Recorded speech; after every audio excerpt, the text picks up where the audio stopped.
Je n'arrête jamais. Et alors j'ai une chance folle, le bon Dieu a voulu que je ne dorme très peu. Je dors 3 heures par nuit. Ce qui me permet d'avoir plusieurs vies en même temps et de pouvoir avoir le temps de chercher, de faire des recherches assez poussées sur certains sujets. Notamment, j'aime beaucoup l'histoire. Et j'ai eu la chance également d'être nommé et d'avoir suivi la formation des compagnons des devoirs, compagnons du Tour de France. Donc je connais bien l'histoire de France et l'histoire des cathédrales, l'art gothique, l'art roman, et je suis nourri de ça.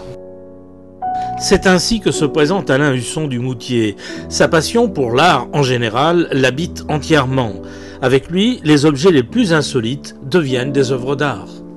Il fut un temps où j'ai beaucoup aimé travailler avec les outils, car je suis compagnon du devoir, des anciens devoirs, et les outils, c'est la prolongation de l'esprit et de la main. J'ai même travaillé sur des outils qui assemblaient, donnaient une idée d'un personnage ou d'un esprit. Et 3 pioches ensemble construisent cette sculpture d'une façon très allusive. Ces pioches sont là parce qu'en fin de compte, elles ont servi à travailler dans la terre et à enlever des silex de l'entrée de la maison.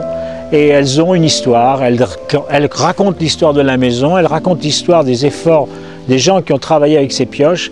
Et les 3 ensemble, qu'elles sont différentes, elles sont chacune différentes, arrivent à se construire un peu comme dans un équilibre. Et on la démonte, cette sculpture. Ce n'est pas une sculpture fixe, c'est une sculpture qui se démonte, qui a sa propre vie, et ma sculpture, je l'emmène avec moi quand je veux.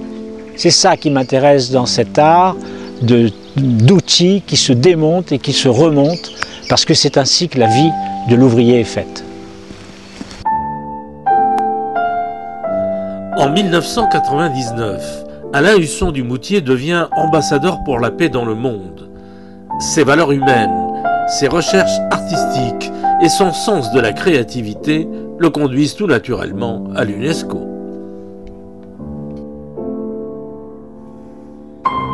En 1996, le prix Maden Ginsing, qui est un personnage important de l'UNESCO, a créé le prix de la tolérance et de la non-violence. Et donc il fallait remettre un trophée au lauréat de ce prix. Et l'UNESCO m'a demandé d'intervenir. Alors le symbole de la tolérance et de la non-violence se trouve dans la sculpture elle-même, puisque vous avez la tolérance d'un côté, la non-violence de l'autre, séparés par ce monde étrange qui se trouve être le monde de la vie et je dirais, de l'humanité. Et j'ai souhaité donc interpréter cette sculpture dans un cristal un peu verdâtre, parce que le vert est un peu la couleur du symbole de l'espérance, c'est également la couleur de l'islam.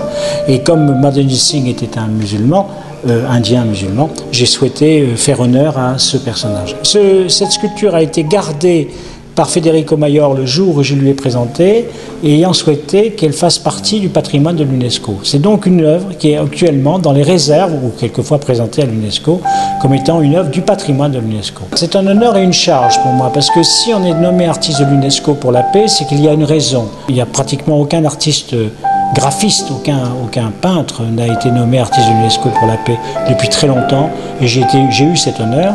Pour moi, c'est d'abord une responsabilité. Les principes de l'UNESCO, je les défends, c'est-à-dire celui de la multiculturalité, du respect de l'autre, de la transmission du savoir, et je dirais que l'UNESCO, qui est la version culturelle et scientifique de l'ONU, a une responsabilité considérable dans le monde, parce que c'est elle qui fait avancer l'esprit des gens.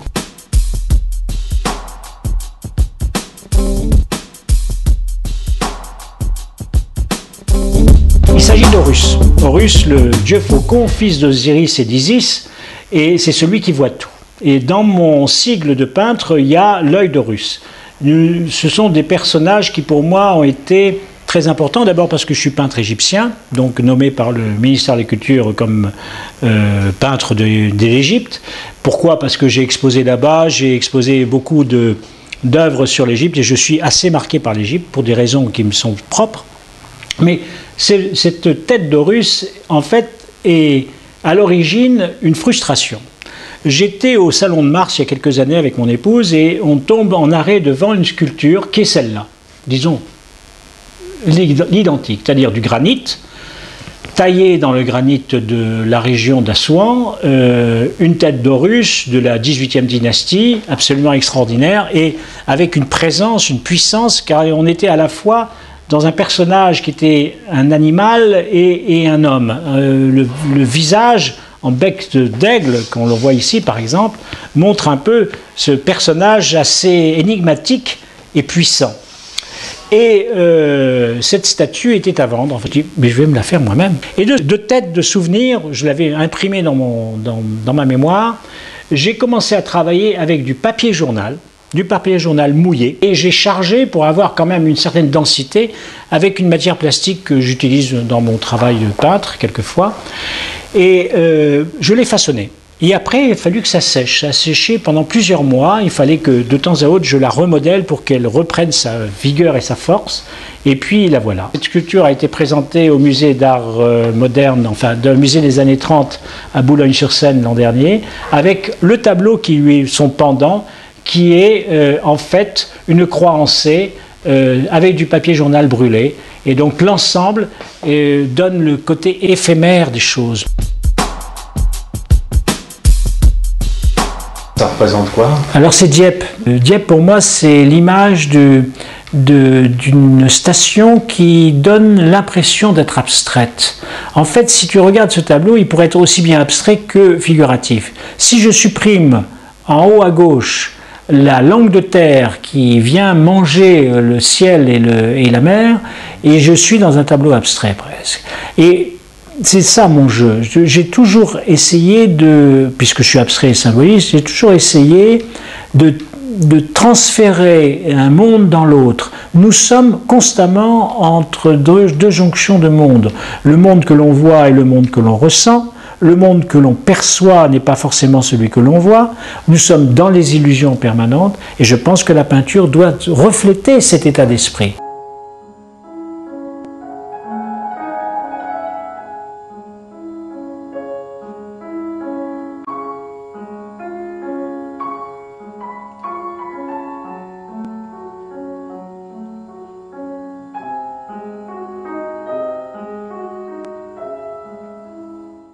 Alors là, on est en face d'un tableau qui représente quand même quelques symboles.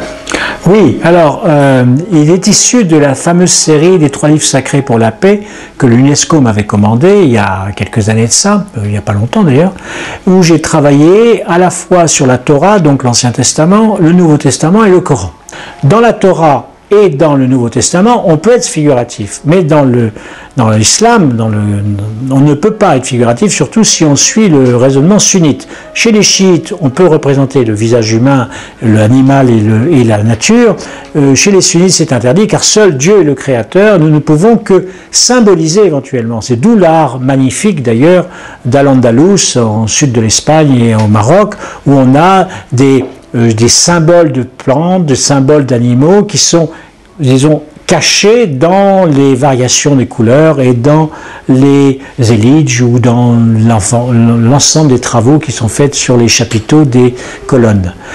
Mon travail ici est un travail symbolique puisque il s'appelle « Que la paix soit avec vous ». Alors on voit un soleil, n'oublions pas que Ra, le soleil chez les Égyptiens, c'est la divinité, et que la divinité, dans tous les symboles, qu'ils soient alchimiques et qu'ils soient dans toute culture, le symbole du cercle, c'est souvent le symbole, c'est la plupart du temps le symbole de Dieu et du ciel, alors que le carré, c'est le symbole de la terre. Et on retrouve le carré en bas. Que la paix soit avec vous, il s'agit donc du rayonnement, de la force de la divinité sur la terre que l'on symbolise ici avec du sable travaillé dans son épaisseur et qui reçoit la lumière puisqu'on voit bien que le jaune apparaît sur les structures qui sont en bas dans l'œuvre.